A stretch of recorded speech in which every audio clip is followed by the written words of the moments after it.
ఈ hill TP అంటే ఏదైతే Hyderabad industrial land transformation policy అని నిన్న రాష్ట్ర ప్రభుత్వం తెచ్చిందో ఇది మరొక తాజా స్కామ్. కుంభకోణాలకు కేర్ ఆఫ్ అడ్రస్ అయినటువంటి కాంగ్రెస్ పార్టీ కొత్తగా చేస్తున్నటువంటి తాజా స్కామే ఈ HILTP. నిజంగా చెప్పాలంటే ఇది Hyderabad industrial land transformation policy కాదు, Hyderabad industrial lands looting policy. పారిశ్రామిక వాడల్లోని దాదాపు 10,000 ఎకరాల భూమిని పప్పు బెల్లాల్లో అమ్ముకునేటువంటి ఒక కుట్ర, ఒక పెద్ద స్కామ్ ఈరోజు రాష్ట్ర ప్రభుత్వం తెరలేపింది. అధికారంలో వచ్చినాటి నుంచి కూడా రేవంత్ రెడ్డి గారి ప్రభుత్వం అడ్డగోలు దోపిడీ మీదనే దృష్టి పెట్టింది. లగచెర్ల కావచ్చు, HCU భూములు కావచ్చు, ఇట్లా ఏది చూసినా కూడా దాని వెనుక ఒక దోపిడీ. ప్రజలకి ఏం చేయాలనే ధోరణి కంటే కూడా ఎక్కడ ఎంత దోపిడీ చేయాలన్నదే రేవంత్ గారి ఆలోచన విధానం. మా హయాంలో రోజు అనుమతుల వార్తలు వచ్చేది. ఇవాళ గూగుల్ వచ్చింది, లేకపోతే ఇంకో పెద్ద కంపెనీ వచ్చింది, చైనా నుంచి ఒక కంపెనీ వచ్చింది. అనుమతుల వార్తలేమో బీఆర్ఎస్ హయాంలో వస్తే అమ్మకాల వార్తలేమో కాంగ్రెస్ హయాంలో వస్తూ ఉన్నాయి. ఇది బీఆర్ఎస్కు కాంగ్రెస్కున్న తేడా. ప్రతిరోజు ఒక కొత్త ఇండస్ట్రీ వచ్చింది, కొత్త పెట్టుబడి వచ్చింది అనేది మా పాలసీ. ఇవాళ ప్రతిరోజు ఇవాళ హౌసింగ్ బోర్డు భూముల అమ్మకం, ఇవాళ ప్రభుత్వ భూముల అమ్మకం, ఇవాళ TGIC భూముల అమ్మకం, ఇవాళ ఇండస్ట్రియల్ ల్యాండ్ల భూముల అమ్మకం, రోజు భూముల అమ్మకాలు. ఇది కాంగ్రెస్ పార్టీ యొక్క పాలసీ. అంటే గతంలో ఇదే రేవంత్ రెడ్డి గారు బీఆర్ఎస్ ప్రభుత్వం ప్రజల అవసరాలను దృష్టిలో పెట్టుకొని LB నగర్లో ఒక టిమ్స్ ఆసుపత్రి, సనత్ నగర్లో ఒక టిమ్స్ ఆసుపత్రి, మల్కాజ్గిరిలో అల్వాల్లో ఒక టిమ్స్ ఆసుపత్రి, ఇట్లా మేము అదేవిధంగా ఎర్రమంజిల్ కాలనీలో గవర్నమెంట్ క్వార్టర్స్ R&B ల్యాండ్ ఉంటే మేము అమ్మలే. అక్కడ నిమ్స్లో మరో 2,000 పడకల ఆసుపత్రి ప్రజల అవసరాల కోసం నిమ్స్ యొక్క ఎక్స్పాన్షన్ 1,400 పడకలు ఉంటే మరో 2,000 యాడ్ చేయాలని చెప్పి మేము ఆలోచించినాం. కానీ రేవంత్ రెడ్డి గారు ఏం ఆలోచిస్తున్నారు? ఎకరాలు, గజాలు, గుంటలు మొత్తం అమ్ముతున్నాడు. చివరికి హౌసింగ్ బోర్డులో మొన్న ఏదో పేపర్లో యాడ్ వస్తే చూసిన కుక్కట్పల్లిలో 6 గజాలు 8 గజాలు కూడా అమ్ముతుండు. ఆడ 8 గజాలు పెట్టుంటే దాన్ని కూడా అమ్మకానికి పెట్టిండు. 8 గజాలు 6 గజాలు కూడా అమ్ముతుండు. 1,000 ఎకరాలు అమ్ముతుండు, గుంటలు అమ్ముతున్నాడు, గజాలు కూడా అమ్ముతున్నాడు. ఏం మిగులుస్తలేడు. గతంలో ఇదే రేవంత్ రెడ్డి గారు ఏమన్నారు? ఆనాడు బీఆర్ఎస్ ప్రభుత్వము ప్రభుత్వ అవసరాలను గుర్తుంచుకొని అక్కడో ఇక్కడో నిరుపయోగమైనటువంటి భూములను ఈ రాష్ట్రం యొక్క ప్రజల అవసరాల కోసం మేము అమ్మితే ఆ రోజు అడ్డగోలుగా మాట్లాడినాడు. ఒకసారి ఆ వీడియో కూడా చూద్దాం. ఇది పెద్దలు ఇచ్చిన ఆస్తి. మనం బ్రతకడానికి మన సోకులకు ఈ భూములు అమ్మొద్దు. ఒకవేళ ఈ భూములను అమ్మితే భవిష్యత్తులో ప్రజల అవసరం కోసం ఏదైనా నిర్మించాలన్నా ప్రభుత్వ ఆసుపత్రులు కానీ విద్యాలయాలు కానీ చివరికి చచ్చిపోతే శ్మశానాలకు కూడా భూమి లేని పరిస్థితి ఉంటుంది. వీటిని ఎట్టి పరిస్థితుల్లో అమ్మకూడదు. తెలంగాణ జాతి సంపదను భవిష్యత్ తరాలకు ప్రభుత్వ భూమి అందుబాటులో లేకపోతే చివరికి శ్మశానాలకు కూడా కరువు వచ్చే పరిస్థితి ఉంటుంది. కాబట్టి ఈ భూములను అమ్మొద్దు అని చెప్పి ఒక పక్కన తెలంగాణ వాదులు చర్చ చేస్తున్నారు. మరి ఆనాడేమో భూములు అమ్మొద్దు అని ఇదే రేవంత్ రెడ్డి శుద్ధపూస లెక్క మాటలు మాట్లాడిండు. ఇవాళ గుంటలు, గజాలు ఏమి లేకుండా తెగనమ్మే ప్రయత్నం చేస్తూ ఉన్నాడు. మరి భవిష్యత్తులో తెలంగాణలో ఈ ప్రాంతంలో ఆసుపత్రుల కోసం కానీ, పాఠశాలలు, కాలేజీల కోసం కానీ, పార్కుల కోసం కానీ ఈ ప్రాంత అభివృద్ధికి ల్యాండ్లు అవసరం లేదా? మొన్న జూబ్లీ హిల్స్ ఎన్నికల్లో చూసాం. హడావిడిగా రేవంత్ రెడ్డి గారు ముస్లిం గ్రేవ్ యార్డ్కు, కబ్రస్థాన్కు ల్యాండ్ కేటాయిస్తే అది మిలిటరీ వాళ్ళు వచ్చి మా ల్యాండ్ అన్నారు. మరి ఆ ల్యాండ్ లేక ఇబ్బంది అవుతుంది కదా. మరి ఇటువంటి భూములను కాపాడి పెట్టుకుంటే రేపు తెలంగాణలో భవిష్యత్ అవసరాలకు అవసరం ఉండవా? ఇతర రాష్ట్రాల్లో ఏం చేస్తున్నారు? ఇట్లాంటి పారిశ్రామిక ల్యాండ్స్ మహారాష్ట్ర కానీ, కొన్ని రాష్ట్రాలు గుజరాత్ కానీ సిటీ డెవలప్ అయితే 50% భూమి ప్రభుత్వం తీసుకుంటుంది, మిగతా 50%ను ఇలాంటి ఓ 50%, 100% ఫీజు తీసుకొని రెగ్యులరైజ్ చేస్తుండ్రు. కానీ నువ్వేం చేస్తున్నావు? 30%కే పప్పు బెల్లాలకు కట్టబెడుతున్నావు. ఒక విధానం లేదు. అంటే అలా రేవంత్ రెడ్డి గారు హెచ్ఎండిఏ భూములు, టీజీఐసి భూములు, హౌసింగ్ బోర్డులు భూములు, స్వగృహ భూములు ఏవి లేకుండా తెగనెమ్ముతా ఉన్నాడు. ఈయన అనుముల రేవంత్ రెడ్డి కాదు, అమ్మకాల రేవంత్ రెడ్డి అయిపోయాడు. మొత్తం రాష్ట్రాన్ని అమ్మదొప్పుతూ ఉన్నాడు. ఇవాళ దేశంలోనే అతిపెద్ద కుంభకోణం ఇవాళ కాంగ్రెస్ పార్టీ తెరలేపిందని చెప్పొచ్చు. బీఆర్ఎస్ పార్టీ చెప్పినటువంటి మాటలు, నిన్న కేటీఆర్ గారు చెప్పినటువంటి మాటలు అక్షర సత్యము అని నిన్నటి మంత్రి గారి మాటలతో రుజువైపోయింది, తేటతెల్లమైపోయింది. థ్యాంక్స్ టు శ్రీధర్ బాబు గారు. నిజాన్ని కొంతవరకు ఒప్పుకున్నాడు ఆయన. కొంత దాచే ప్రయత్నం చేసింది కానీ కొన్ని ఒప్పుకోక తప్పలేదు. ఈ HILTP హిల్ టీపీ పాలసీ ఏదైతే ఉందో ఇది అతిపెద్ద స్కామ్. ఈ రాష్ట్ర ప్రభుత్వం ఉపయోగిస్తున్న ఒక ఆయుధం. వేల కోట్లు, లక్షల కోట్లు కొల్లగొట్టడానికి తెరలేపినటువంటి స్కామ్ ఇది. పారిశ్రామిక వాడల్లో ఆ రోజుల్లో పిల్లలకు ఉద్యోగాలు రావాలని తక్కువ ధరకే పారిశ్రామికవేత్తలకు భూములు కేటాయించారు. 9,292 ఎకరాల భూమిని ఇవాళ 30%, అది కూడా రిజిస్ట్రేషన్ వాల్యూ 30% రిజిస్ట్రేషన్ వాల్యూలో కట్టించుకుంటే రాష్ట్ర ప్రభుత్వానికి 4 నుంచి 5,000 కోట్ల ఆదాయం వస్తుందని నిన్న మంత్రి గారు చెప్పారు. నేను చెప్పలే, శ్రీధర్ బాబు గారే చెప్పారు. స్పష్టంగా చెప్పిన ప్రెస్ మీట్లో, మేము ఈ 9,292 ఎకరాలు అమ్మేస్తున్నాం, రిజిస్ట్రేషన్ వాల్యూలో 30% కడితే మాకు 4-5 కోట్ల ఆదాయం వస్తుంది అన్నారు. మరి నిజంగా ఈరోజు ఆ 9,292 ఎకరాల భూమి విలువ ఎంత ఈరోజు మార్కెట్లో? ఖచ్చితంగా 5 లక్షలకు తగ్గదు. 5 లక్షల కోట్ల రూపాయల విలువ కలిగిన భూమి. మరి నేను అడుగుతా ఉన్న శ్రీధర్ బాబు గారిని, ఈ ప్రభుత్వాన్ని, ఈ 5 లక్షల కోట్ల విలువ కలిగిన భూమిని 4-5 వేల కోట్లకే ఎందుకు కట్టబెడతా ఉన్నారు? అంటే మిగతా 4,95,000 కోట్లు స్కామ్ కాకపోతే ఏంటి? దాన్ని ఏమనాలి? మీరే చెప్పింది కదా 4-5 వేల కోట్లే వస్తాయని. ఈరోజు బహిరంగ మార్కెట్లో ఈ భూమి విలువ 5 లక్షల కోట్లు. 5 లక్షల కోట్ల విలువ కలిగిన భూమిని ఎందుకు 4-5 వేల కోట్లకే కట్టబెడుతున్నారు? దీని వెనుక ఉన్న మతలబేందో చెప్పాలి. ఈరోజు మంత్రి గారు ఇంకోటి బుకాయించే ప్రయత్నం కూడా చేసిండ్రు నిన్న. ఇది 9,292 ఎకరాల భూమి కాదు, ఇలా రోడ్లు మోరీలు బొంగ 4,740 ఉంటుంది అని ఒక అబద్ధాన్ని చెప్పే ప్రయత్నం చేసిండ్రు. నేను అథారిటీగా చెప్తున్నాను, ఎందుకంటే ఆ రోజు cabinet sub committee on revenue resource mobilisation చైర్మన్గా నేను పనిచేసిన. ఆ రోజు ఆర్థిక మంత్రిగా క్యాబినెట్ సబ్ కమిటీ చైర్మన్గా నేనున్నాను. నాతో పాటు కేటీఆర్ గారు, ప్రశాంత్ రెడ్డి గారు, ఇంకా కొంతమంది గౌరవ మంత్రులు సభ్యులుగా ఆ రోజు పనిచేసినారు. ఈ ప్రతిపాదన మా ముందుకు కూడా వచ్చింది. I know all these details. ఎందుకంటే మంత్రి గారు నువ్వు చెప్తున్నది శుద్ధ అబద్ధం. నేను సవాల్ చేస్తున్న శ్రీధర్ బాబు గారికి, నిజంగా 4,740 ఎకరాలే ఈ ప్రభుత్వం పెట్టిందా? దీని మీద బహిరంగ చర్చకు నువ్వు సిద్ధంగా ఉన్నావా? సగం మోరీలకు పోతుంది, రోడ్లకు పోతుందని ఇట్లా బుకాయించగానే ఇక ఎదుటోడేం మాట్లాడాడు, వానికి ఏం తెలియదు అనుకుంటున్నావా? మేము కూడా ఆ రోజు ప్రభుత్వంలో ఉన్నాం కదా. అంటే దాన్ని తగ్గించి, సగానికి సగం తగ్గించి చూపే ప్రయత్నం చేస్తూ ఉన్నాడు శ్రీధర్ బాబు గారు. అంటే భూ కుంభకోణం యొక్క విస్తీర్ణాన్ని సగానికి సగం తగ్గించాలనేటువంటి విఫలయత్నానికి శ్రీధర్ బాబు గారు పాల్పడుతూ ఉన్నారు. ఇందులో స్పష్టంగా ప్రభుత్వం యొక్క డొల్లతనం బయటపడ్డది. నిన్న బీఆర్ఎస్ పార్టీ కేటీఆర్ గారు అనేకమైనటువంటి ప్రశ్నలు వేశారు. ఏ ఒక్క ప్రశ్న కన్నా ప్రభుత్వం సూటిగా సమాధానం చెప్పిందా? చెప్పండి ఇప్పటికైనా. మీకు ఇంత పెద్ద ముఖ్యమైన కీలకమైన నిర్ణయాన్ని మీరు అసెంబ్లీ పెట్టాల్సింది, అసెంబ్లీలో చర్చించండి. 5 లక్షల కోట్లు మన బడ్జెట్ కంటే రెట్టింపు కదా.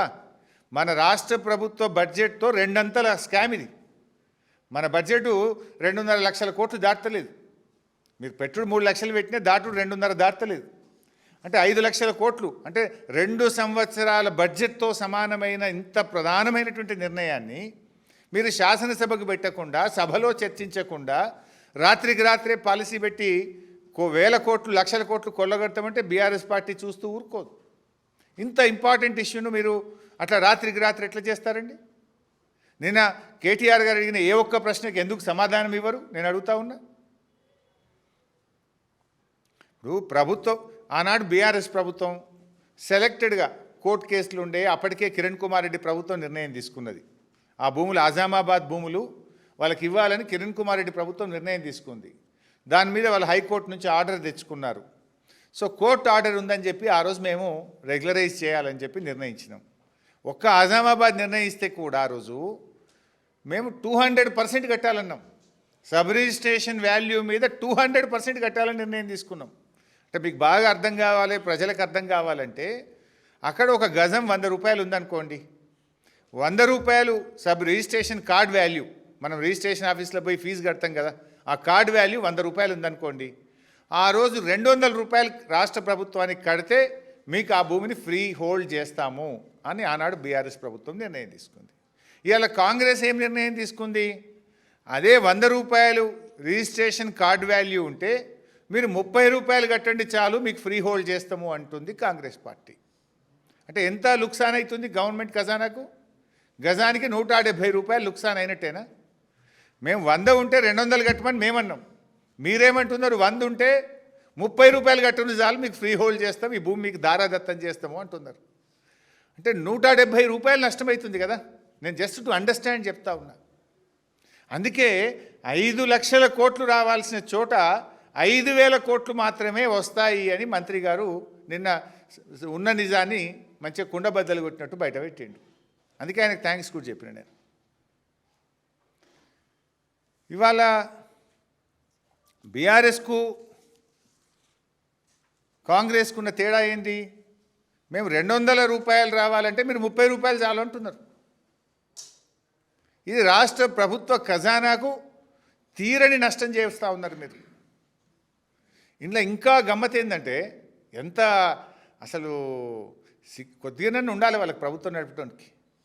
వారం రోజుల్లోగా అప్లికేషన్లు పెట్టాలన్నట, వారం రోజుల్లోగా టీజీఏఐసి అప్లికేషన్లను పరిశీలించాలన్నట, అవతల వారం రోజుల లోపలనే అధికారుల కమిటీ దానికి అనుమతి ఇవ్వాలన్నట, అనుమతి ఇచ్చిన 45 రోజులనే పైసలు కట్టాలన్నట. అంటే మొత్తం 2 నెలల కుల్లా అయిపోవాలన్నట. 2 నెలలు ఏంది ఇంత ఆగము? వారం రోజుల్లో అనుమతి, వారం రోజుల్లో మీరు డిమాండ్ నోటీస్ ఇస్తారు, 45 రోజుల్లో పైసలు కట్టాలనా? అంటే 2 నెలల్లో మొత్తం ఈ స్కామ్ ఖతం చేయాలనుకుంటున్నారా? ఈ 5 లక్షల కోట్లను మింగాలనుకుంటున్నారా? ఎందుకంత ఆగమాగం? ఇంత వేగంగా చేస్తున్నారు అని నిన్న మేము అడిగితే దానికి సమాధానం రాలే. ఏంది వారం రోజులు 45 రోజుల్లోగా డబ్బులు కట్టాలని 2 నెలల్లోగా దీన్ని పూర్తి చేయాలనే దాని వెనుక ఉన్న నిగూఢం ఏంటి అని నిన్న బీఆర్ఎస్ అడిగింది. దానికి మీరు సమాధానం చెప్పలే. ఈ భూములు మార్కెట్లో వేలం వేస్తే 5 లక్షల కోట్లు వస్తాయి కదా అని మేము సూటిగా అడిగినాం. ఎందుకు వేలం వేస్తలేరు, ఎందుకు 30%కే 5,000 కోట్లకే కట్టుబెడుతున్నారు అంటే దానికి సమాధానం రాలే. కోర్టు కేసులు, లీజుల వివాదాలను అడ్డం పెట్టుకొని మొత్తం భూమిని తక్కువ ధరకే కొల్లగొట్టేటువంటి కుట్ర చేస్తున్నారా అని ఒక ప్రశ్న అడిగితే దానికి సమాధానం రాలే. అంటే మేము అడిగిన ఏ ప్రశ్నకు నిన్న మంత్రి గారు సూటిగా సమాధానం చెప్పలే. పైగా ఒక మాట అన్నారు, 60-70% పెడితే వస్తారా అన్నాడు. మరి మేము 200% పెడితే ఆ రోజు కొంతమంది కట్టలేదా? పక్క రాష్ట్రాల్లో 50% భూమి తీసుకొని మిగతా 50% చేస్తలేరా? ఆ 50% తీసుకుంటే ఇడ కూడా ఒక 4-5 వేల ఎకరాలు వస్తే హైదరాబాద్లో ఒక లంగ్ స్పేస్, అరే ఒక బస్ డిపో కడదామన్నా, ఒక బస్ స్టాండ్ కడదామన్నా, ఒక హాస్పిటల్ కడదామన్నా, ఒక కాలేజీ కడదామన్నా, ఒక స్కూల్ కడదామన్నా, ఒక పార్కు కడదామన్నా ప్రజలకు హైదరాబాద్లో ల్యాండ్ దొరుకుతుందా? అన్నా నువ్వే మాట్లాడినావు కదా, నీ నోరా మోరా? మేము శ్మశాన వాటికకు బొందలగడ్డ కూడా జాగ ఉండదని మాట్లాడినావు కదా. ఇవాళ నువ్వు బొందలగడ్డ కూడా జాగ లేకుండా గజాలు కూడా ఎందుకు అమ్ముతున్నావు మిస్టర్ రేవంత్ రెడ్డి? ఇవాళ ఆ రోజు బీఆర్ఎస్ పార్టీ ఏమో దేశంలోనే ది బెస్ట్ పాలసీ, పారిశ్రామికవేత్తలను ఆకర్షించడానికి మేము ఆ రోజు టీఎస్ ఐపాస్ లాంటి పాలసీ తెచ్చాం. అంటే కొత్త ఇన్వెస్ట్మెంట్లు రావాలి, కొత్త పరిశ్రమలు తెలంగాణకు రావాలి, మా యువతకు లక్షల వేల సంఖ్యలో ఉద్యోగాలు రావాలని మేము పాలసీ తెచ్చినాం. కాంగ్రెస్ ఏం పాలసీ తెస్తుంది? భూములు అమ్మడానికి హిల్ టీపీ పాలసీ తెస్తుంది. ఉన్న భూములు తెగనమ్మడానికి ఈరోజు హిల్ టీపీ పాలసీ తెస్తున్నారు. కాంగ్రెస్కు బీఆర్ఎస్కున్న తేడా ఇది. బీఆర్ఎస్ ఏమో పెట్టుబడులను ఆకర్షించింది, ఇండస్ట్రీస్ తెచ్చింది, ఉద్యోగాల కల్పన చేసింది. కాంగ్రెస్ ఏం చేస్తుంది? ఉన్న భూములు అమ్మే ప్రయత్నం చేస్తూ ఉన్నారు. ఇక్కడ ఇంకోటి అర్థం చేసుకోవాలి మీరు. పాలసీ ఏంది? ఓఆర్ఆర్ లోపల ఉన్నటువంటి కాలుష్యానికి కారణమైన పరిశ్రమలు బయటకు తరలించాలి. కానీ వీళ్ళేం పెట్టిండ్రు? అన్నీ కొన్ని గ్రీన్ ఇండస్ట్రీ ఉంది, కొంత కాలుష్య రహితమైన పరిశ్రమలు, ఉద్యోగాలు కల్పించే వ్యాపారాలు కూడా నడుస్తున్నాయి. ఇప్పుడు నీ పాలసీ ప్రకారం ఏంది? వాళ్ళు కూడా పోతే ఉన్న ఉద్యోగాలు కూడా ఉడవీకే కథ మీది. ఉద్యోగాల కల్పన మాది, ఉద్యోగాలు ఉడబెట్టే కథ మీది. ఓఆర్ఆర్ లోపల there are some green industries, no pollution. ఇలా వాళ్ళకు కూడా నువ్వు పాలసీ పెట్టి మీరు కూడా తీసుకోండి రా భయ్, ఎందుకంటే ఆర్ఆర్ ట్యాక్స్ కావాలి కదా మీకు. మాదేమో ఖజానాను నింపే పాలసీ, కాంగ్రెస్దేమో వాళ్ళ జేబులు నింపుకునే పాలసీ. మేము 200% ట్యాక్స్ పెట్టి ఏందన్నట్టు ఖజానాకు పైసలు వస్తే పేదలకు ఇచ్చినాం. మేము కళ్యాణ లక్ష్మి ఇచ్చినాము, రైతు బంధు ఇచ్చినాము, 2000 పెన్షన్ ఇచ్చినాము, కేసీఆర్ కిట్ ఇచ్చినాము. మేము ఖజానాను నింపే ప్రయత్నం చేసినాం. మీరేం చేస్తుండ్రు? కాంగ్రెస్ పార్టీ నాయకుల జేబులు నింపుకునే ప్రయత్నం, మీ కుటుంబ సభ్యుల జేబులు నింపుకునే ప్రయత్నం మీరు చేస్తూ ఉన్నారు.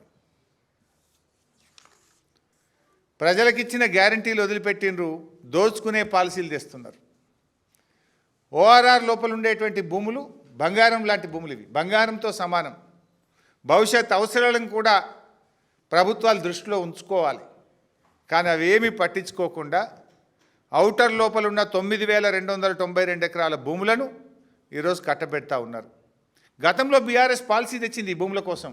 ఏం తెచ్చినాం తెలుసా? మేము ఐటీకి మార్చుకోండి. మీరు కాలుష్యానికి ఏదైతే పరిశ్రమలు ఉన్నాయో 50% ఐటీ కట్టండి, మిగతా 50% భూమిలో అందులో ఉద్యోగాలు చేసేటోళ్ళకు ఇండ్లు కట్టుకోండి అనే పాలసీ మేము తెచ్చినాం. సో దట్ అట్లీస్ట్ ఐటీ వాళ్ళని వస్తే సిటీలో పిల్లలకు ఉద్యోగాలు దొరుకుతాయని ఈ భూములను ఐటీ నిర్మించుకోవడానికి, ఈ ఇండస్ట్రీని, కాలుష్యమైనటువంటి ఇండస్ట్రీని తీసేసి ఐటీ పార్క్ కట్టండి, 50% భూమి ఐటీ పార్క్ కట్టండి, 50% గృహ అవసరాలకు వాడండి అని పాలసీ తెచ్చినాం. మీరేమంటున్నారు? మల్టీపర్పస్ జోన్ ఏమన్నా చేసుకోరు, సినిమా టాకీసులు కట్టుకోండి, అపార్ట్మెంట్లు కట్టుండ్రి, గేటెడ్ కమ్యూనిటీలు కట్టుండ్రి, లేఅవుట్లు చేయండి, అమ్ముకోండి. You have no vision. మీకు విజన్ లేదు. మీకు ఉన్నది విజన్. ఏం విజన్ ఉన్నది? జేబులు నింపుకునే విజన్ ఉన్నది, ఖజానా కొల్లగొట్టే విజన్ ఉన్నది మీకు. ప్రజల కోసం ఆలోచించే సోయి మీకు లేదు. ఉంటే మీరు ఈ పని చెయ్యరు. ఇలా ప్రభుత్వాన్ని ఓ రియల్ ఎస్టేట్ బ్రోకరీ కంపెనీ లాగా నడిపిస్తాం, తమ అనుయాయులకు అడ్డికి పావు షేర్ కట్టబెడతాం అంటే ఎట్లయితుంది? ఇలా బీజేపీని కూడా అడుగుతున్నాం, ఇంత పెద్ద స్కామ్ మీద ఎందుకు బీజేపీ మాట్లాడతలేదు? కుమ్మక్కు రాజకీయాలు లేకపోతే, కాంగ్రెస్తో మీరు కుమ్మక్కు కాకపోతే, బీజేపీకి చిత్తశుద్ధి ఉంటే ఈ భారీ కుంభకోణం పైన సమగ్రమైన విచారణ జరపాలని చెప్పి ఈరోజు మేము డిమాండ్ చేస్తూ ఉన్నాం. ఈరోజు నేను ఒక 8 కోణాలు, ఇందులో 8 ప్రశ్నలు ఈ ప్రభుత్వానికి సూటిగా అడుగుతా ఉన్నా. అంటే ఏ రకంగా ఈ ప్రభుత్వం దోపిడీకి పాల్పడుతుందో సాక్ష్యాధారాలతో సహా నేను బయట పెడుతున్నా. అంటే ఆ రోజు నేను క్యాబినెట్ సబ్ కమిటీ చైర్మన్గా ఉన్నా కనుక ఇవన్నీ విషయాలు ఆ రోజు మా ముందుకు వచ్చినాయి కనుక సంపూర్ణమైన అవగాహనతో, ఆధారాలతో ఈరోజు నేను బయట పెడతా ఉన్నా. మొట్టమొదటిది, ఇవాళ there are 2 values. Sub registration value ఒకటైతే టీజీఐసి వాల్యూ ఒకటి ఉంటుంది. ఇందులో 2 రేట్లు ఉన్నాయి. ఆ రోజే మా ముందుకు వచ్చింది, ఒకవేళ ఈ భూములు ఇవ్వాలా, ఇస్తే ఏ రేటుకి ఇవ్వాలి, మార్కెట్ వాల్యూ ఇవ్వాలన్నా, సబ్ రిజిస్ట్రేషన్ వాల్యూ ఇవ్వాలన్నా, టీజీఐసి రేటుకి ఇవ్వాలా అనేటువంటి చర్చ ఆ రోజు మా ముందుకు వచ్చింది సబ్ కమిటీ ముందుకు. సబ్ రిజిస్ట్రేషన్ వాల్యూ కంటే టీజీఐసి రేటు చాలా ఎక్కువ. టీజీఐసి అంటే ఈ భూములు ఎవరివి? Telangana industrial infrastructure corporation. ఆ టీజీఐసి ధర ఎట్లా నిర్ణయిస్తుంది? వాళ్ళు పెట్టిన పెట్టుబడి ఎంత, దాని ఇంట్రెస్ట్ ఎంత, దాని డెవలప్మెంట్కి ఎంత ఖర్చు అయింది, ఎవరికైనా ఏదైనా అలాట్మెంట్ ఇచ్చేది ఉంటే వాళ్ళకు ఒక రేటు డిసైడ్ అయ్యి ఉంటుంది. ఆ టీజీఐసి రేటు ఇవ్వాలా, ఎస్ఆర్ఓ వాల్యూ, సబ్ రిజిస్ట్రేషన్ వాల్యూకి ఇవ్వాలా అని చర్చ జరిగింది. ఉదాహరణకు ఐపీ మల్లాపూర్లో 240 ఎకరాల భూమి ఉంటే ఎస్ఆర్ఓ వాల్యూ 17,581, టీజీఐసి విలువ 36,827, మోర్ దాన్ డబుల్. అంటే మీరు 36,000 నువ్వు భూమి కేటాయించేది ఉంటే నీ టీజీఐసి రికార్డులో 36,000 ఉన్నది. అది ఇడిచిపెట్టి తక్కువ ధర ఎస్ఆర్ఓ వాల్యూకు 17,000కి ఎందుకు అప్పచెప్తున్నావు? అదేవిధంగా ఉప్పల్ ఇండస్ట్రియల్ ఎస్టేట్ ఉప్పల్ 447 ఎకరాలు ఉంది. అక్కడ సబ్ రిజిస్ట్రేషన్ వాల్యూ 21,886, టీజీఐసి విలువ 52,523. నీ ధర 52,000, నీ బుక్కులో 52,523 ఉంటే నువ్వు అంతకంటే తక్కువ ధర 21,000కు, ఆ 21,000లో 30% ఎందుకు కట్టబెడుతున్నావు? What is this?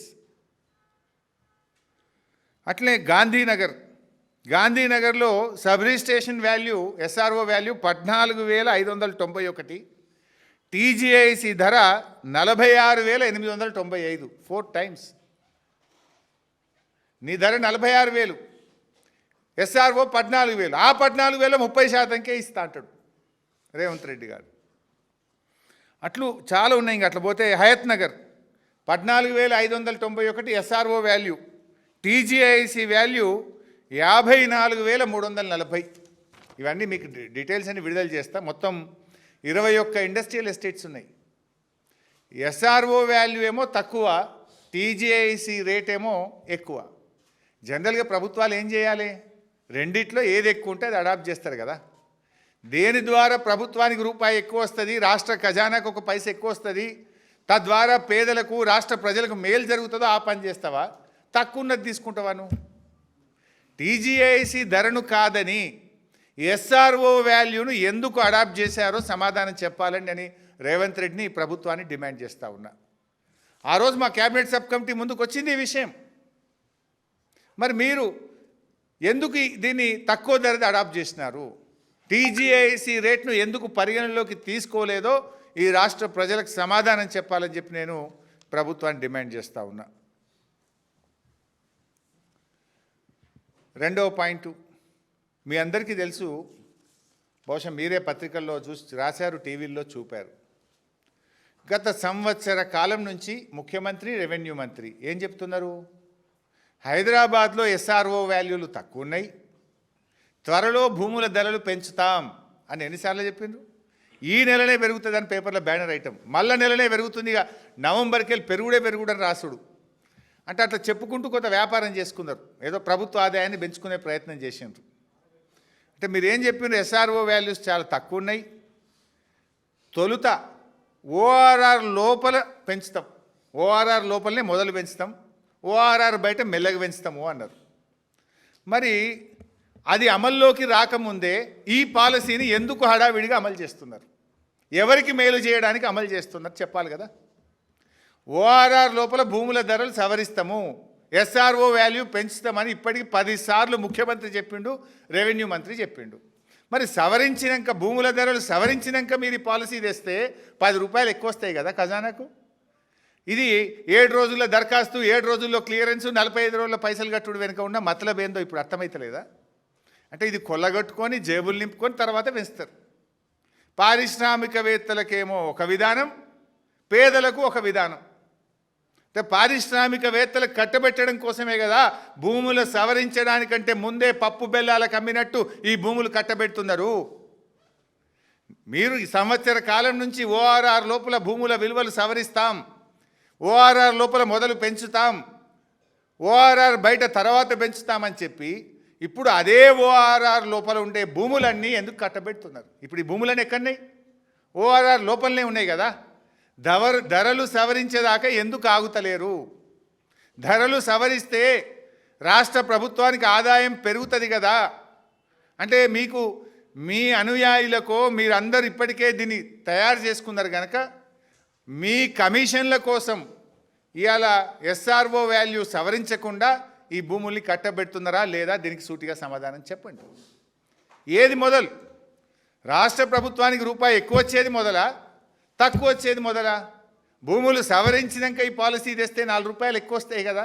ఎందుకు చేయట్లేదో ఈ రాష్ట్ర ప్రజలకు సమాధానం చెప్పాలి. ఇది question number 2. Then question number 3, ఇందాక నేను చెప్పిందే, బీఆర్ఎస్ రూపాయలు అక్కడ గజం ఉంటే 200 రూపాయలు తీసుకున్నది. కానీ మీరు 30 రూపాయలకే ఎందుకు ఇస్తున్నారు? Already there is a policy. BRS అది కూడా హైకోర్టు డైరెక్షన్ ఉంటే తెచ్చినాం ఆ రోజు. 100 ఉంటే 200 తీసుకుందామన్నాం. మీరు 30 రూపాయలకే ఇస్తున్నారు. 170 రూపాయలు లాస్ అవుతుంది కదా. ఎందుకు 30 రూపాయలకు తగ్గించారు? దీనివల్ల రాష్ట్ర ఖజానాకు, రాష్ట్ర ప్రభుత్వానికి నష్టం జరుగుతుందా జరగదా? 200ని 30 రూపాయలకు ఎందుకు తగ్గించారు? తద్వారా లక్షల కోట్లు ఈ రాష్ట్ర ప్రభుత్వ ఖజానాకు నష్టం, ఈ రాష్ట్ర ప్రజలకు నష్టం కదా. దానికి మీరు ఇచ్చే సమాధానం ఏంటి? నంబర్ 3. నంబర్ 4, అప్పట్లో మేము ఎల్ఆర్ఎస్ తెస్తే నో ఎల్ఆర్ఎస్ నో బీఆర్ఎస్ అని మమ్మల్ని తిట్టిరా. ఎల్ఆర్ఎస్ ఏంటి బై సాబ్? ఎల్ఆర్ఎస్ అంటే మీలాంటి వాళ్ళు, ఒక పేదవాళ్ళు, అమాయకులో ఆ లేఅవుట్కి అనుమతి ఉందో లేదో తెలియక పట్టా భూమిని డబ్బులు కట్టి రిజిస్ట్రేషన్ ఆఫీస్లో ఫీజు కట్టి ఓ 300 గజాలు 200 గజాలు కొనుక్కున్నారు. ఒక పేదవాడు 300 గజాలు కొనుక్కుంటే ఎల్ఆర్ఎస్కి ఎంత వసూలు చేసింది బై సాబ్? ఎల్ఆర్ఎస్ అంటే పట్టా భూమి, డబ్బులు పెట్టి కొనుక్కున్న భూమి, రిజిస్ట్రేషన్ ఆఫీస్లో ప్రభుత్వానికి బాజాప్తా రుసుము కట్టి రిజిస్ట్రేషన్ చేసుకున్న భూమి, అది లేఅవుట్ రెగ్యులరైజేషన్ స్కీమ్. ఒక ఎల్ఆర్ఎస్లో, ఇది LRS GO, this is the GO of LRS, GO number 135. ఈ జీవోను మొన్న కాంగ్రెస్ పార్టీ అమలు చేసింది. ఈ జీవోలో ఉదాహరణకు 30,000 నుంచి 50,000 ఎస్ఆర్ఓ వాల్యూ ఉంటే ఎస్ఆర్ఓ వాల్యూ మీద 80% కట్టాలి. ఇక్కడ చూస్తే మీరు 30 నుంచి 50 అన్నాడు కదా. ఐపీ సనత్ నగర్ 52,000 రూపాయలు ఎస్ఆర్ఓ వాల్యూ ఉంది. 52,000 ఉంటే ఎంత కట్టాలి మరి? ఒక పేదవాడైతే 80%, 100% తీసుకున్నారు సబ్ రిజిస్ట్రేషన్ వాల్యూ మీద. కానీ ఇక్కడ 30%కే ఇస్తున్నారు. ఒక పేదవాడు ఒక 200 గజాలు 300 గజాలు ఇన్నోసెంట్గా లేఅవుట్కి అనుమతి ఉందో లేదో చూసి కొంటేనేమో ముక్కుబిండి 80% వసూలు చేసిండ్రే. 80%, 60% వసూలు చేసిండ్రు. ఇప్పుడు ఐడిఏ నాచారం 25,000 ఉంది ఎస్ఆర్ఓ వాల్యూ, మౌలాలి 24,000 ఉంది, కూకట్పల్లి 31,000 ఉంది. ఇవి చూసినా 60%, 80%. ఇదే కూకట్పల్లిలో ఒక లేఅవుట్ రెగ్యులరైజేషన్ స్కీమ్ కింద ఎల్ఆర్ఎస్లో ఎవరైనా దరఖాస్తు పెడితే 80% తీసుకున్నారు ఎల్ఆర్ఎస్లో కూకట్పల్లిలో. ఇప్పుడు అదే కూకట్పల్లి ఇండస్ట్రియల్ ఎస్టేట్లో 30%కే భూమి రెగ్యులరైజ్ చేస్తూ multiple zone, not residential, multiple zone. నువ్వు సినిమా థియేటర్ కట్టు, కమర్షియల్ కాంప్లెక్స్ కట్టు, నువ్వు ఏమన్నా చేసుకో, మల్టిపుల్ జోన్గా కన్వర్ట్ చేస్తుండే. ఒక పేదవాడికి ఎల్ఆర్ఎస్ చేయమంటేనేమో ముక్కుబిండి 80% వసూలు చేసిండ్రు. 80% రిజిస్ట్రేషన్ వాల్యూ వేరే, మళ్ళా రుసుములు వేరే, దరఖాస్తు రుసుము, ప్రాసెసింగ్ రుసుము, రకరకాల రుసుములు పెట్టి వసూలు చేసిండ్రు. అంటే పేదవాడికి ఒక న్యాయం, పెద్దోడికి ఒక న్యాయం. ఇది ఎల్ఆర్ఎస్లో 60%, 80% ఎస్ఆర్ఓ వాల్యూలో ముక్కుబిండి వసూలు చేస్తుంది. బడా పారిశ్రామికవేత్తలకేమో 30%కే కట్టబెడుతుంది. దీనికి మీరు ఇచ్చే సమాధానం ఏంది? పేదవాడికో న్యాయం, పెద్దోడికో న్యాయం ఉంటుందా అని అడుగుతా ఉన్నా. 300 గజాల ప్లాట్ కొనుక్కున్న, ఇల్లు కట్టుకుందామనే ఒక రోజువారి కూలి, ఒక ప్రైవేట్ ఉద్యోగి, ఒక చిరు ఉద్యోగి దగ్గర ఎస్ఆర్ఓ వాల్యూలో 80% వసూలు చేసిండ్రు. 1,000 కోట్లకు పడగలెత్తిన పారిశ్రామికవేత్త దగ్గర 30%కే మీరు మల్టిపుల్ జోన్ కన్వర్ట్ చేస్తే నీతి ఎక్కడిది అని అడుగుతా ఉన్నా. What is this policy? ఈ పాలసీ ఎవరి కోసం? ప్రభుత్వం ఈరోజు సమాధానం చెప్పాలి ప్రజలకని అడుగుతా ఉన్నా. This is point number 4. ఇకపోతే పాయింట్ నెంబర్ 5. జనరల్గా దసరాకు దీపావళికి ఆఫర్లు ఉంటాయి కదా. దసరా ఆఫర్, దీపావళి బోనంజా, ఒక 2 చీరలు కొంటే 3వ చీర ఫ్రీ, లేకపోతే ఏముంటే కేజీ సేల్, కిలో సేల్. ఇప్పుడు ఇంట్లో ఆఫర్ పెట్టిండు రేవంత్ రెడ్డి, ఇంట్లో బంపర్ ఆఫర్ పెట్టిండు. ఇంకోటి ఇంట్లో ఈ పాలసీలో దసరా దీపావళి బోనంజా పెట్టినట్టు రేవంత్ రెడ్డి బోనంజా ఉన్నది ఇంట్లో. ఇంకోటి ఏంటి ఆఫరు? 30% ల్యాండ్ కన్వర్ట్ చేయడమే కాదు, నార్మల్గా ఏముంటుందంటే ఇప్పుడు మా మిత్రుడు రఘు గారికి 1 ఎకరం భూమి ఉన్నది.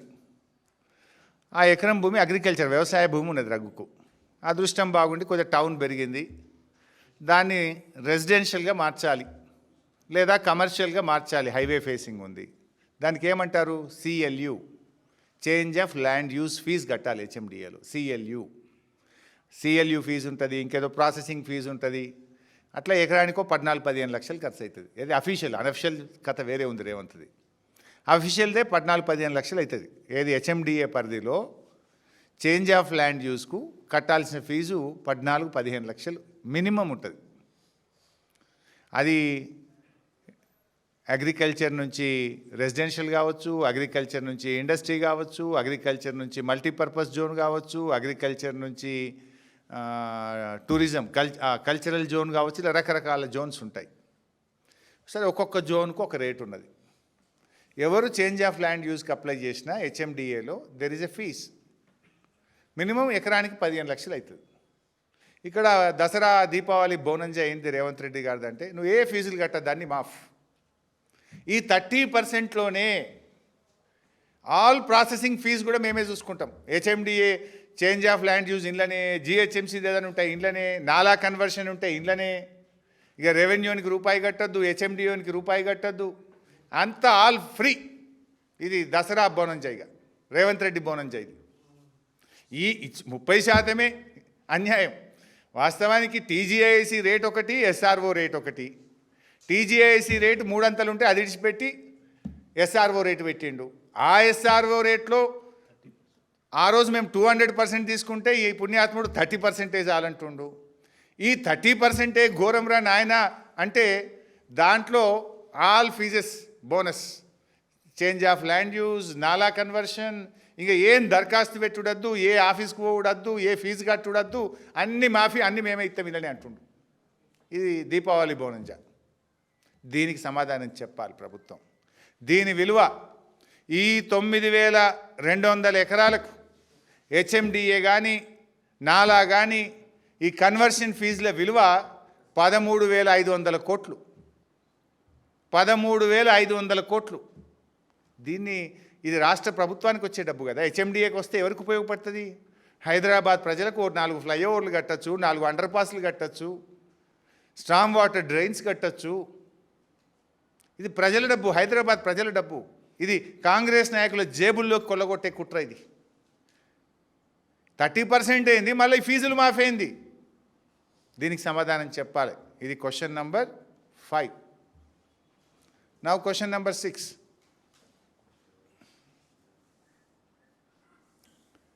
ఇలా ఓఆర్ఆర్ చుట్టూ ఉండే భూములే కాదు ఈ పాలసీలో. ఇంకోటి మీరు అందరూ ఇప్పటిదాకా ఏమనుకుంటున్నారు? ఓఆర్ఆర్ లోపల భూములు మాత్రమే ఉందని మీరు అనుకుంటున్నారు. కానీ ఈ పుణ్యాత్ములు ఓఆర్ఆర్ లోపల మరియు ఓఆర్ఆర్ చుట్టుపక్కల అని పెట్టింది ఈ పాలసీలో. అంటే దాని బయట కూడా అమ్మకదొబ్బే కథ. పుణ్యాత్ములు ఎంత గొప్ప స్కామ్. ఓఆర్ఆర్ లోపలనే కాదు, ఓఆర్ఆర్ చుట్టుపక్కల బయట ఉండే పారిశ్రామిక భూములను కూడా కొల్లగొట్టే కుట్ర ఈ పాలసీలో పెట్టినరా లేదా దీనికి సమాధానం చెప్పాలి. That is question number 7. ఎందుకంటే ఈ పాలసీ ప్రభుత్వానికి ఆదాయం తెచ్చే పాలసీ కాదు. ఇది రేవంత్ రెడ్డి అనుముల బ్రదర్స్ జేబులు నింపే పాలసీ. ఇది భూదందా పాలసీ. తర్వాత పాయింట్ నెంబర్ 7, క్వశ్చన్ నెంబర్ 7. వాస్తవానికి త్వరలో ఈ వివరాలు కూడా బయట పెడతా. ఇవాళ ఓన్లీ బ్రాడ్గా చెప్తా. 6 నెలల కిందనే ఈ పాలసీకి రూపకల్పన చేసిండ్రు. 6 నెలల కిందనే ప్లాన్ చేసుకొని విలువైన భూములను అనుముల బ్రదర్స్ వీళ్ళ అనుయాయులు ఆల్రెడీ అగ్రిమెంట్లు చేసుకున్నారు. సగానికి సగం భూమి ఆల్రెడీ వీళ్ళ చేతుల్లోకి పోయింది. అంతా ఆల్ సెట్ బ్యాక్గ్రౌండ్. ఈ పాలసీ ముందే ప్లాన్ చేసుకొని ఇండస్ట్రియల్ ల్యాండ్స్తో అగ్రిమెంట్లు చేసుకొని తక్కువ ధరకే ఈ పాలసీ వస్తుందని వాళ్ళకి తెలియదు కదా. ఇంత తక్కువ ధరకు ఇస్తామంటే వాడెందుకు అమ్ముతాడు? ఇదంతా ముందే ప్రీ ప్లాన్డ్గా చేసుకొని ఆ భూములు కొనుక్కొని అగ్రిమెంట్లు చేసుకొని ఇవాళ మెల్లగా పాలసీ తెచ్చిండ్రు. త్వరలో ఆ భూములేంటి, ఎవరు ఎక్కడ అగ్రిమెంట్ చేసిండ్రో కూడా బయట పెడతాం. మాకు ఇప్పుడే కొన్ని వచ్చినాయి, ఇంకా కొన్ని సేకరిస్తున్నాం, అన్నీ బయట పెడతాం. ముందే కంపెనీలతో మాట్లాడుకున్నారు, అగ్రిమెంట్లు చేసుకున్నారు. కమిషన్లు వాటాలు కూడా ముందే మాట్లాడుకున్నారు. కొన్ని ల్యాండ్లకు ఈ పాలసీ తెస్తాం గింత అని 50-50 అని ల్యాండ్ కూడా మాట్లాడుకున్నారు. ఫ్లోర్లు మరి మాట్లాడుకున్నారు. ఇది ఇండస్ట్రియల్ ల్యాండ్ ట్రాన్స్ఫర్మేషన్ పాలసీ కాదు, ఇది Revanth Reddy family transformation policy. నిబంధనల ప్రకారం చేయలేదు, పూర్తిగా ప్రజాధనాన్ని కొల్లగొట్టే విధంగా, తమ అనుయాయులకు భూములు కట్టబెట్టే విధంగా పెట్టిండ్రు. ఇంకా దీని వెనుక ఆర్ఆర్ ట్యాక్స్ కూడా ఉందట. మళ్ళీ 30% ఒకటి కదా తక్కువ, అందరూ అనుకునేది 30% అని. ఆర్ఆర్ ట్యాక్స్ వేరే ఉంది, plus RR tax 30% to government ఖజానా ప్లస్ ఆర్ఆర్ ట్యాక్స్. అది కడితేనే క్లియర్ అవుతుంది. అది ఎంత అని ఇంకా బయటకు రాలే, రేపో మాపో వస్తుంది. ఇప్పుడు లేఅవుట్కి అయితే 75 రూపాయలు పర్ స్క్వేర్ యార్డ్ ఉంది, అపార్ట్మెంట్లకు అయితే 60 రూపాయలు స్క్వేర్ ఫీట్ ఉంది ఆర్ఆర్ ట్యాక్స్. ఇప్పుడు దీని ఆర్ఆర్ ట్యాక్స్ ఇంకా బయటకు వస్తుంది. 30% ఖజానా, ఆర్ఆర్ ట్యాక్స్ ఎంతో ఇంకా బయటకు రాలే, అది బయట పెట్టండి. ఇక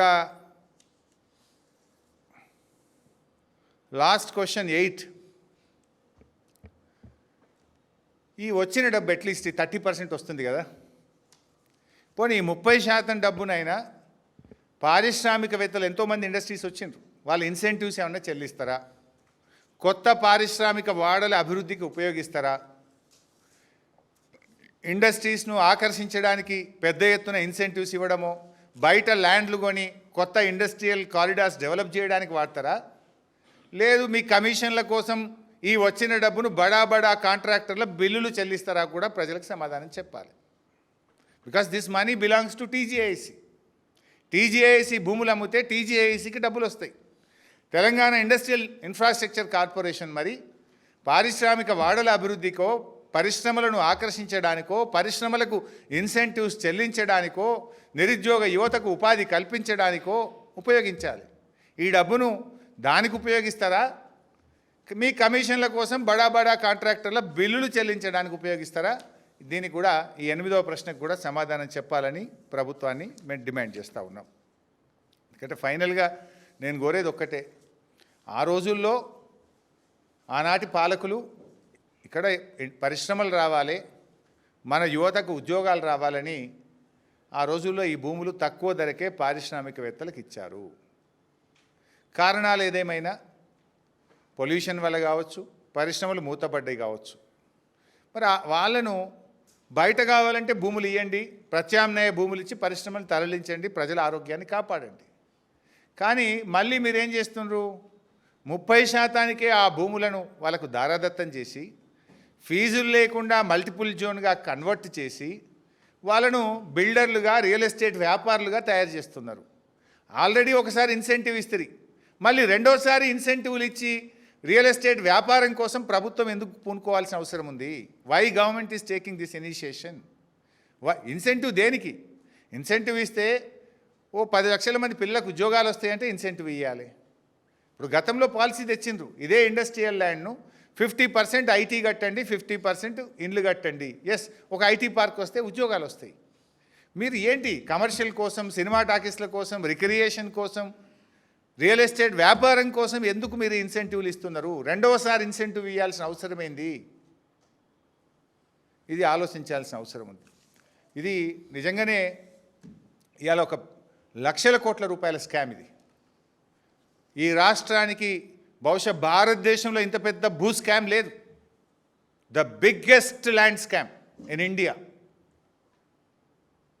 మీకు నిజాయితీ ఉంటే వెంటనే అసెంబ్లీని పిలవండి. ఆ రోజు అసెంబ్లీ ఒక్కటే రోజు పెట్టి పారిపోయింది కదా, మళ్ళీ పెడతాం, ఇక వారంలో పెడతాం, 10 రోజులే పెడతాం అన్నారు. 3 నెలల అసెంబ్లీ పెట్టండి, అసెంబ్లీ పెట్టి చర్చకు పెట్టండి దీని మీద. దిస్ ఈజ్ పబ్లిక్ ప్రాపర్టీ, 4 కోట్ల ప్రజల ఆస్తి ఇది. ఇది మీ అయ్య జాగిరి కాదు, మీ సొంతం కాదు. మీరు 5 ఏళ్ల కోసం మాత్రమే వచ్చిన ప్రభుత్వం మీది. మీరు 5 ఏళ్ళు పాలించడానికి మాత్రమే మీకు అవకాశాలు ఇచ్చారు. తాతల తండ్రుల తరతరాల ఆస్తిని మీ ఇష్టం వచ్చినట్టు అమ్ముకోవడానికి మీకు అధికారం లేదు. రేపటి భవిష్యత్ తరాలను దృష్టిలో పెట్టుకొని పాలన చేయాలి. కానీ మీ ఇష్టం వచ్చినట్టుగా ఈ భూములు అమ్ముతామంటే బీఆర్ఎస్ పార్టీ చూస్తూ ఊరుకోదు. We demand for in immediate assembly session పెట్టండి, ఈ పాలసీని చర్చకు పెట్టండి, ఓపెన్గా డిస్కస్ చేద్దాం, ప్రజల సమక్షంలో డిస్కస్ చేద్దాం, ప్రజల కోసం మాట్లాడదాం, పారదర్శకమైన పాలసీ తీసుకురావాలి తప్ప మీరు ఈ రకంగా ఇష్టం వచ్చినట్టు కొల్లగొడితే బీఆర్ఎస్ పార్టీ ప్రజల పక్షాన పోరాడుతుంది. ఎందుకంటే మీరు ఏదడిగినా ఈరోజు డబ్బులు లేవంటారు. మరి డబ్బులు వచ్చే ఈ అవకాశాన్ని భవిష్యత్ అవసరాలను దృష్టిలో పెట్టుకోకుండా మీ జేబులు నింపుకోవడానికి పాలసీలు తెస్తే రేపు ప్రజలకు అన్యాయం జరుగుతుంది, భవిష్యత్ తరాలకు అన్యాయం జరుగుతుంది, హైదరాబాద్ నగరానికి శాశ్వతమైన అన్యాయం జరుగుతుంది. కనుక బీఆర్ఎస్ దీని పక్షాన ప్రశ్నిస్తుంది. ఇక సొల్లు మాట్లాడతారు, నాకు తెలుసు. ఇప్పుడు నేను పెట్టినా కదా, మళ్ళీ నా మీద ఏదో సొల్లు ఎప్పుడన్నా మాట్లాడు, నాకు అభ్యంతరం లేదు. నిన్న కేటీఆర్ గారు కొన్ని ప్రశ్నలు వేశారు, ఈరోజు నేను ఒక 8 సూటి ప్రశ్నలు వేసిన. మీకు నిజాయితీ ఉంటే నేను అడిగిన ప్రశ్నలకు, బీఆర్ఎస్ అడిగిన ప్రశ్నలకు సూటిగా సమాధానం చెప్పండి. మీకు ధైర్యం ఉంటే అసెంబ్లీ పెట్టి చర్చకు పెట్టండి. ఇక మళ్ళా వాళ్ళని వీళ్ళని పెట్టి సొల్లు తిట్టించుడు అది ఎప్పుడు జరిగేదే. ఎవరు అట్లా చేస్తారు? సమాధానం లేకపోతే, తప్పుడు చర్యలకు పాల్పడితే, అవినీతి జరిగితే మీరు మాట్లాడరు. మీరు పారదర్శకంగా ఉంటే అసెంబ్లీ పెడతారు, మీరు పారదర్శకంగా ఉంటే మా ప్రశ్నలకు సమాధానం చెప్తారు.